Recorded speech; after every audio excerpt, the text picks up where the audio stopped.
Fafa, j'espère que vous allez bien. Alors aujourd'hui on se retrouve sur ma chaîne YouTube à moi, Jemima BKT.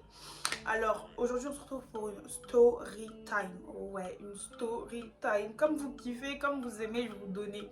Mais avant toute chose, si t'es pas abonné, je comprends pas. Si t'es pas abonné, je comprends pas. Je sais même pas pourquoi t'es encore là. Si t'es pas abonné, je saurais même pas quoi te dire. Franchement, je peux même pas te dire abonne-toi parce que normalement, là, entre le temps de réflexion, là, tu t'es abonné. Tu vois, like si la vidéo te fait kiffer, si t'aimes bien ce que je propose, t'aimes bien le contenu, patati, patata. Like. Si tu souhaites me suivre sur mes réseaux sociaux, je t'invite à me suivre sur Snapchat. Mon Snapchat est oscredis.bkt et je te surinvite 2 fois plus à me suivre sur Instagram qui est jemima.bkt. Maintenant qu'on a tout dit, on a fait le...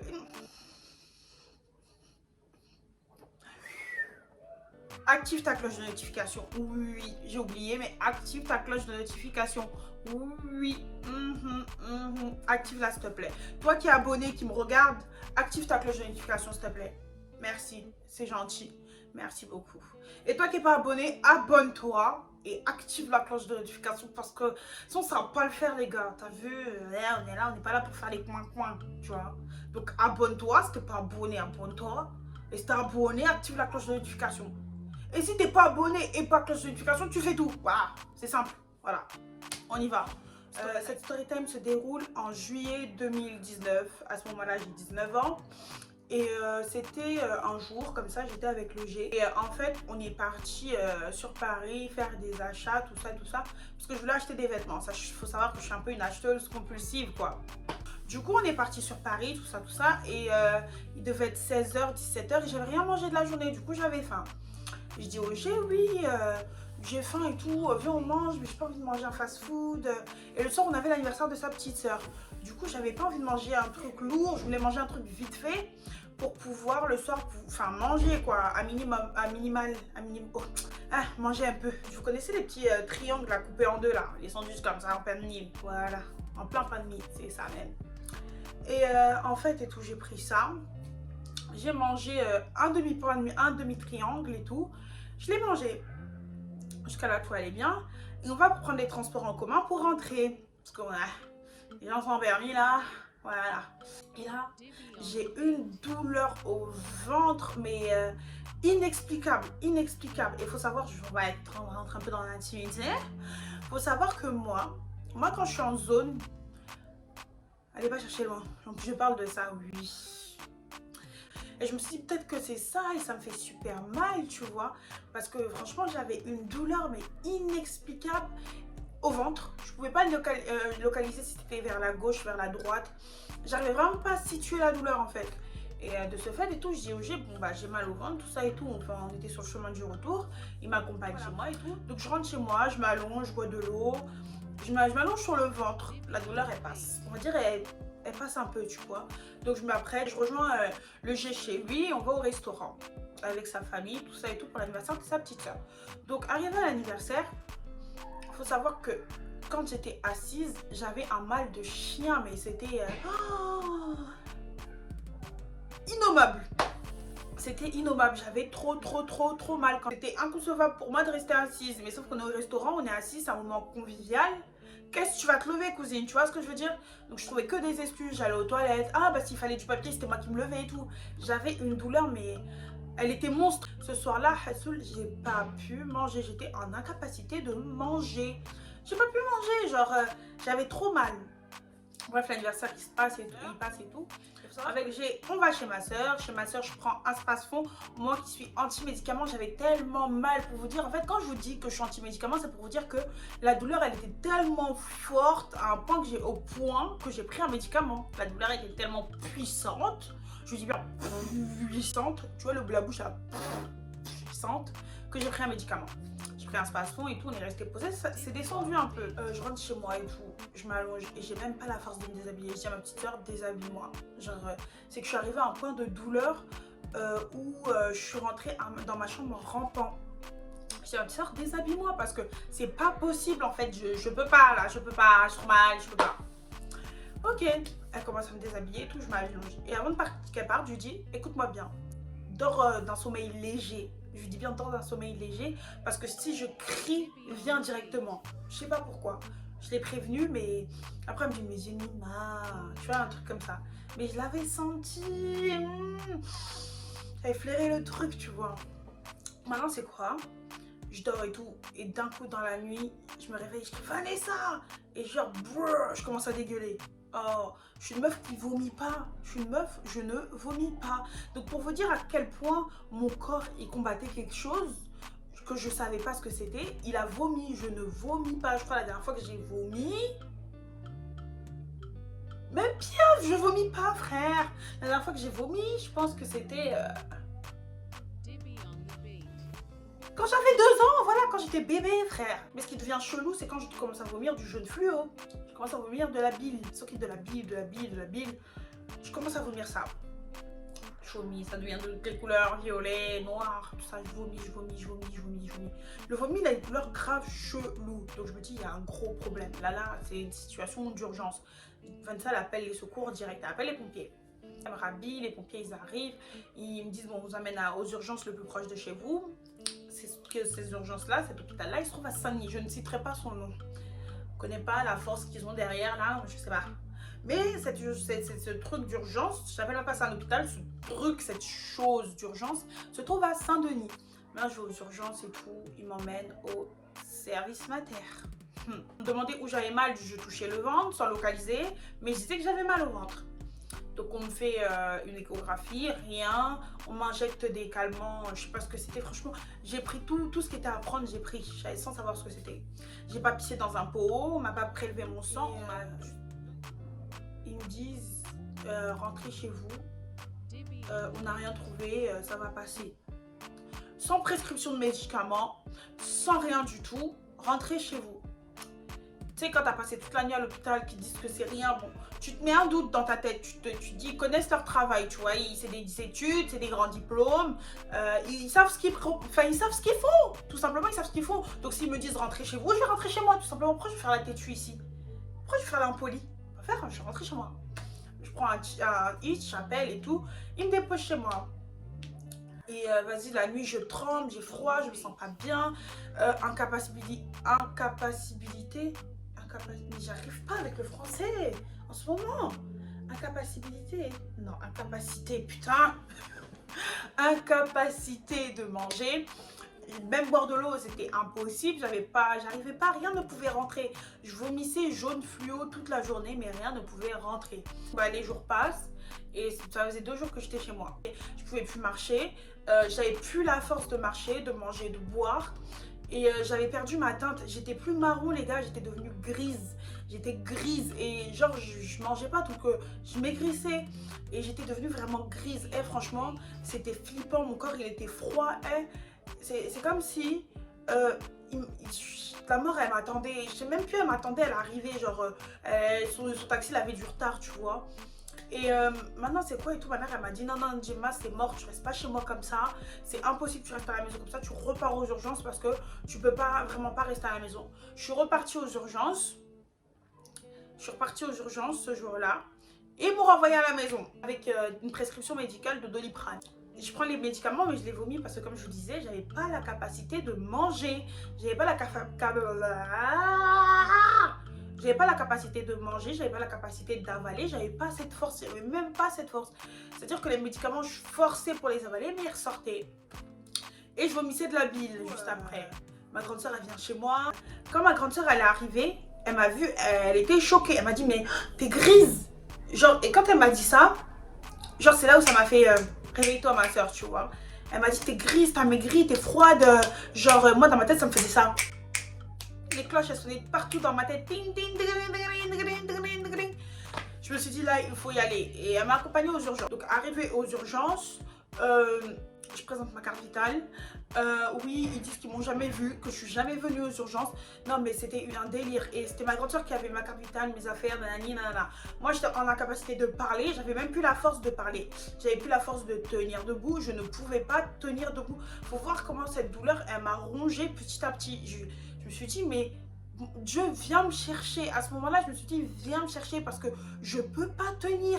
J'ai pas la force en fait. C'est pas possible en fait. C'est surhumain. Je ne peux pas tenir. Viens me chercher. Dans ma tête, c'était en mode, viens me chercher. Ça y est, genre, si tu m'as mis à l'épreuve, je peux pas assumer cette épreuve. Viens juste me récupérer, tu vois.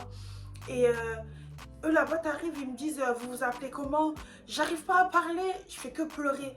Mais genre c'est pas je pleure avec du son, je pleure mes yeux, mes larmes elles coulent. Et franchement, quand je dis je suis passée à ça, c'était vraiment à ça, vraiment. J'arrivais plus à parler, mes yeux faisaient que pleurer, pleurer, pleurer, pleurer, tout seul je pleurais. Parce que je voyais la fin de moi, genre je voyais la fin de Jemima BKT, genre je voyais vraiment mon off en fait. Et bref, ils me posaient des questions, ils disent que oui, on m'a jamais vu, que je suis jamais venue dans leur hôpital. Bon bah c'est pas grave, ils ont cherché le dossier pendant 1 heure. Moi je tenais plus debout, je pouvais plus parler, je tremblais, je commençais à trembler fortement. Et au final, ils disent bon, c'est pas grave, on va tout recommencer à zéro. Vous allez faire pipi dans un pot. Cette fois-ci, on va vous faire une prise de sang, chose qu'ils n'avaient jamais fait depuis le début où je venais. Ma grande soeur, elle part parce que l'heure elle tourne. En fait, l'heure elle tourne, ça prend du temps aux urgences. Ils savaient, en fait, ils n'ont même pas détecté que mon cas était une urgence en fait. Ils m'avaient renvoyé au service matin parce qu'il faut savoir que toutes les fois où je suis partie aux urgences dans cet hôpital de pour eux c'était un déni. Et moi je dis mais quel déni? C'est toi qui dénie là? C'est vous êtes dans le déni de ce que je suis en train de ressentir.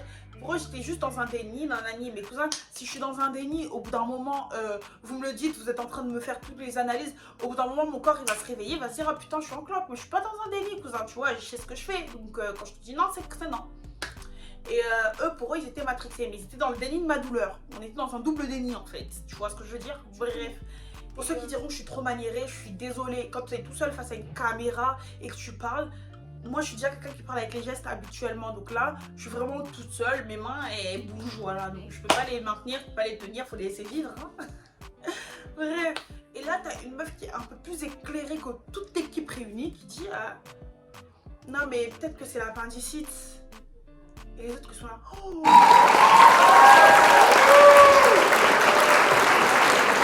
me dit oui. Donc on va procéder à une échographie, on va vous mettre le gel sur le ventre, on va vous passer la machine, on va regarder bien en bas, nanana, et tout, nanana. Je dis ok, enfin je dis rien, je peux pas parler. Je regarde et elle sort de la pièce. Elle sort de la pièce et là il y a un Romain qui rentre avec une grande blouse blanche. Il rentre. Il est grand, il doit faire 2 mètres, enfin dans mon souvenir je l'ai vu qu'une fois, il doit faire 2 mètres, je le voyais super grand. Il rentre et tout, il me dit oui, bonjour madame, on va faire l'échographie. Donc jusqu'à là, tout va bien, parce qu'on venait de me prévenir que j'allais faire une échographie, donc tout va bien, on est d'accord. Ok. Vu que les 2 premières fois où je suis venue, ils m'ont fait des échographies, je savais ce que c'était une échographie, je savais à quoi ressemblait la machine de l'échographie. Sauf que là, le monsieur, il ne me présente pas la machine d'échographie là de ma maman qui m'ont fait les 2 derniers jours. Il me présente un... J'essaie de trouver une image pour vous montrer ça parce que... c'est un long bâton comme ça et genre il faut faire tes échographies, ça te rentre par la foufina. Voilà, ça te rentre par la schtroumpfette, la foufina, la frottette, comment vous l'appelez, je sais pas. Ça te rentre par la foufina en tout cas. Et il met du gel dessus. Et je vois que dans sa direction, je ne veux pas aller vers mon ventre, mais il va plus bas. Et je commence à hurler, mais d'une force. J'ai jamais hurlé comme ça de toute ma vie. Et comme je vous ai dit, j'avais même pas la force de parler. À ce moment-là, j'ai poussé les cris de ma vie. J'ai crié au viol, j'ai crié. Mais là, il n'y a rien rentré, hein, je vous rassure. Il n'y a rien qui s'est rentré.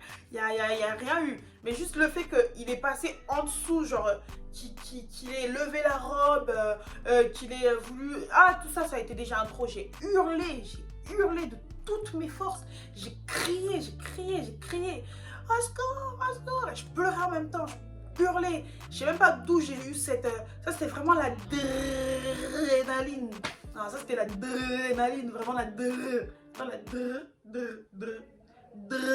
voilà. Vraiment, j'ai crié d'une force et de toute ma vie, je crois que j'ai jamais hurlé comme ça. Tout le monde est venu, tous les soignants et tout, j'étais en train de pleurer, hurler, je savais même pas ce que je racontais.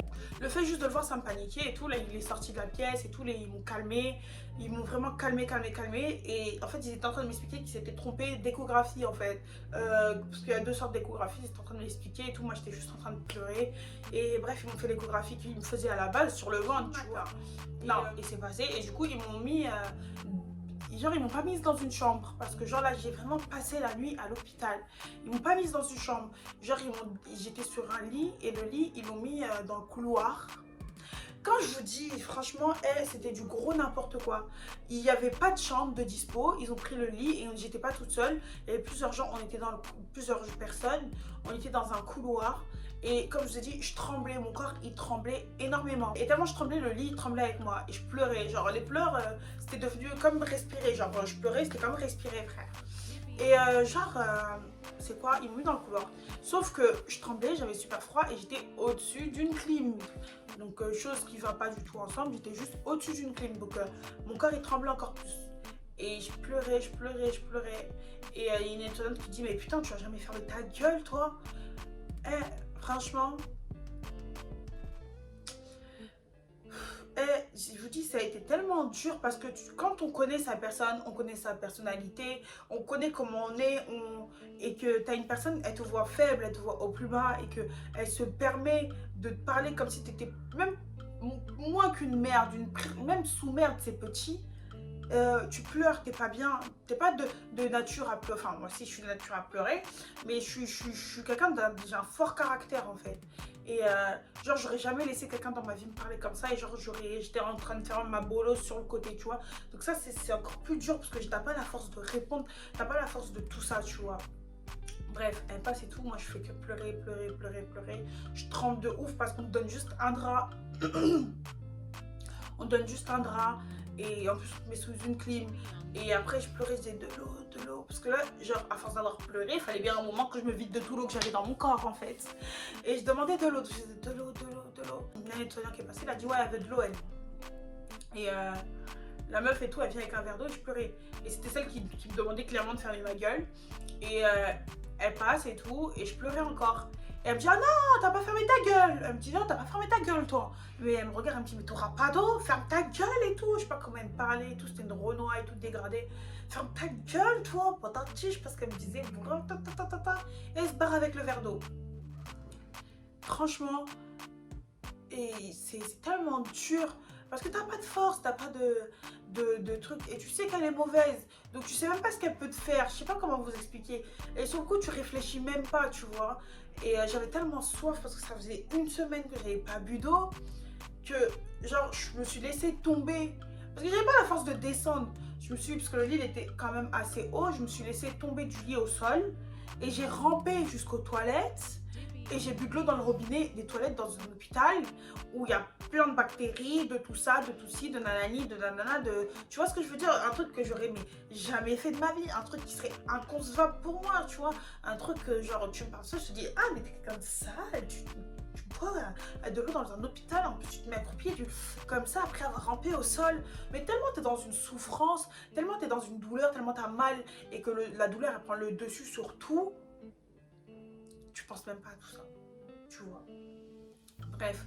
Et après, vers 8h et tout, il y a des gens qui viennent, ils me tirent mon lit comme si j'étais un chariot. Ils m'en mettent dans un truc, ils me font boire un truc bizarre. Franchement, pour vous dire, j'étais tellement dans les vapes, franchement, je voyais plus rien. Genre, j'étais tellement gazée, j'avais tellement mal, ma douleur avait tellement pris le dessus sur moi que c'était impossible. J'ai bu un truc, ils m'ont mis sous une machine. Ensuite, ils ont détecté que j'avais une appendicite qui était grosse et qui était énorme, qui avait énormément gonflé et que c'était pour ça que j'étais dans cet état et que je devais être opérée en urgence. Donc, ils m'ont monté dans une chambre, ils m'ont demandé de me laver. Ils ont voulu me laver, j'ai dit que c'était mort. J'ai pris des forces, le minimum. Parce que le fait de savoir que je vais être opérée, ça m'a redonné de l'énergie. Je sais pas comment vous expliquer. Le fait de savoir que je vais être opérée, j'avais même pas peur, moi qui suis une tapette des opérations, ça, j'avais même pas peur de me faire opérer. Je me suis juste dit, putain, ça va finir, ça va se finir. Genre, c'est terminé. Et ils m'ont dit lavez-vous et tout, ou on vient vous aider, on vous envoie une aide-soignante. J'ai dit non, c'est bon, je vais le faire. Juste mettez-moi dans la salle de bain et après déboutonnez-moi les boutons et le reste je vais le faire.